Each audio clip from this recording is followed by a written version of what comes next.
Hey Clubhouse, Erin here. We are now on Ko-Fi, a support platform where you can help us grow while gaining access to exciting new Storytime adventures like never before. Head to ko-fi.com and search Hippocampus Clubhouse in the Explore tab, where you'll find multiple ways to offer support, from one-time donations to choosing one of 4 membership options, all of which allow you even more access to both me and the Clubhouse, with special ways of saying thank you, including a personal shout-out to you right here on the podcast. Whether you're a monthly member, a one-time contributor, following us on Instagram, or simply love tuning in and sharing our story time with friends, we are so thankful for your support. Now, on to the show.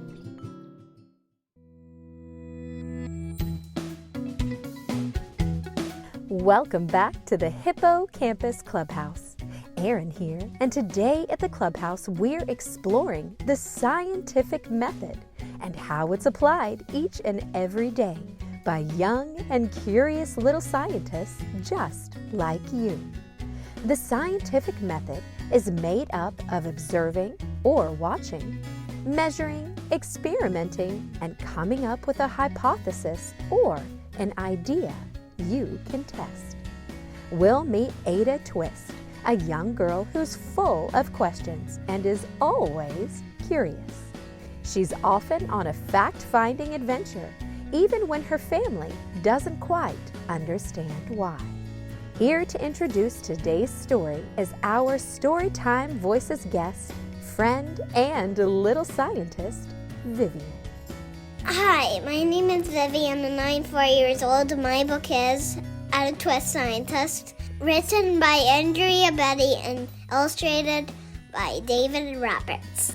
Thank you, Vivien, for that wonderful introduction. Now, let's get comfy cozy and ready to open our hearts and minds with Ada Twist, Scientist, written by Andrea, Beaty.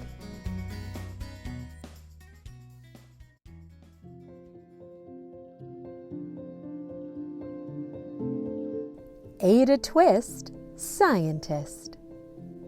Ada Marie said not a word till the day she turned 3.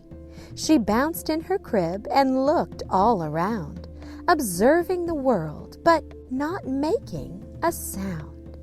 She learned how to climb and made her big break with a trail of chaos left in her wake.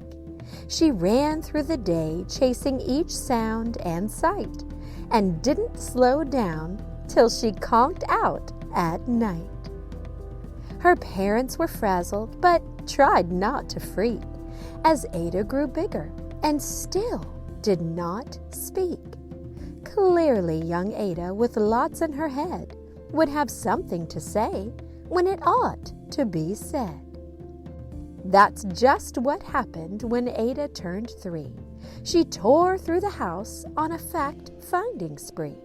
She climbed up the clock just as high as she could, and her parents yelled, "Stop!" as all good parents would. Ada's chin quivered, but she did not cry. She took a deep breath and simply asked, "Why? Why does it tick, and why does it talk? Why don't we call it a granddaughter clock? Why are there pointy things stuck to a rose? Why are there hairs up inside of your nose?"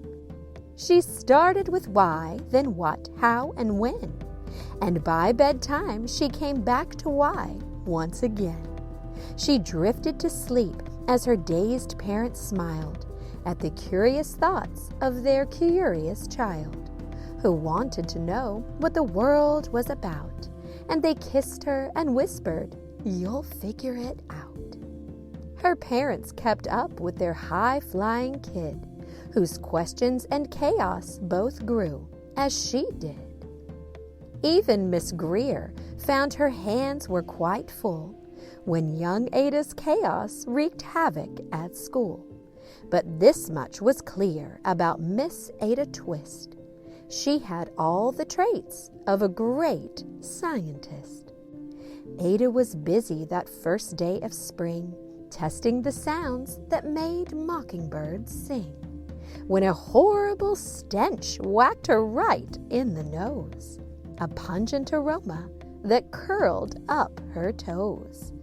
"Zowie!" said Ada, which got her to thinking. "What is the source of this terrible stinking? And how does a nose know there's something to smell? And does it still stink if there's no nose to tell?" She rattled off questions and tapped on her chin. She'd start at the start, where she ought to begin. A mystery, a riddle, a puzzle, a quest. This was the moment that Ada loved best. Ada did research to learn all she could of smelling and smells, both stinky and good. One hypothesis Ada thought could be true. The terrible stink came from Dad's cabbage stew. So she tested and tested, but soon Ada knew it was time to come up with hypothesis number 2. Then zowie! The stink struck yet again, just like that. Hypothesis 2, it's caused by the cat. The cat couldn't make such a stink on its own. It needed perfume and some fancy cologne. So young Ada tested, but the test was a flop. And she started to do it again, but her parents yelled, "Stop! Ada Marie! Ada Marie!" To the thinking chair now by the time we count to 3. "Enough!" said her mother. "That's it!" said her dad. Her parents were frustrated, frazzled, and a little mad. But why?" Ada questioned, and her mother said, "No." What?" Ada queried, and her father said, "Go. You've ruined our supper. You've made the cat stink. Enough with your questions. Now sit there and think." She looked at her parents, and her heart turned to goo. Poor Ada Twist didn't know what to do. She sat all alone by herself in the hall, and Ada once more could say nothing at all. And so Ada sat, and she sat, and she sat, and she thought about science and stew and the cat, and how her experiments made such a big mess. Does it have to be so? Is that part of success? Are messes the problem? And while she was thinking, what was the source of that terrible stinking? So Ada Marie did what scientists do. She asked a small question, and then she asked 2.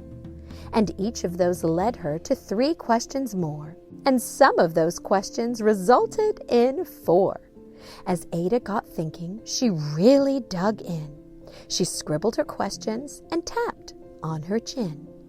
Then she started at why, and then what, how, and when. And at the end of the hall, she had reached why once again. Her parents calmed down, and they came back to talk. They looked at the hallway covered in pictures and just had to gawk. No patch of bare paint could be seen on the wall. The thinking chair now was the great thinking hall. They watched their young daughter and sighed as they did. What would they do with this curious kid who wanted to know what the world was about? They smiled and whispered to each other, "We'll figure it out." And that's just what they did because, well, that's what you do when your kid has a passion and a heart that is true. They remade their world, and now they're all in the act of helping young Ada sort fiction from fact. She asks lots of questions. How could she resist? It's all in the heart of a young scientist.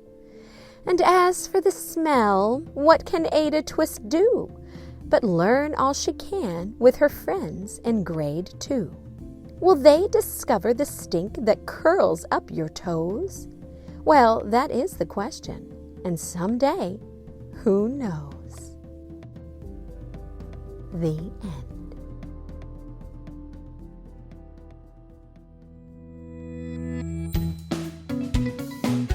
Wow, what a fun story!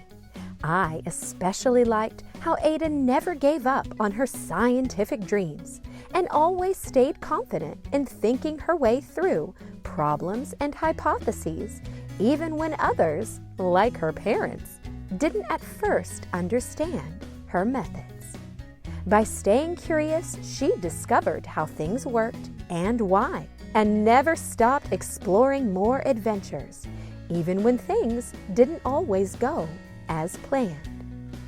Even her parents came around to the idea and helped Ada explore even more. Think about a time when you had an idea. Did it go as planned? Did you have to change anything to make it happen? What would you do differently next time? All of these questions are examples of the scientific method, and guess what? You use them every single day. What about our friend Vivien? What did you think about this story? I love this book because Ada Twist has so many things that's so interesting. And how did that inspire you? This book inspired me to be a scientist like Ada Twist. Thank you, Vivien, for sharing that amazing outlook. And I hope you, our listeners, also enjoyed Ada Twist, Scientist, and maybe learn something new to share with those in your world. Our free story time is welcome to all and made possible by listeners like you. We greatly appreciate your support, and if you're new to the Clubhouse, click subscribe. And if you like what you hear, please rate and review. Be sure to tell your friends to join us next time. If you'd like to be a guest on our podcast with your favorite story, just like Vivien, have a grown-up visit our website at hippocampusclubhouse.com, and under podcast, click on Storytime Voices.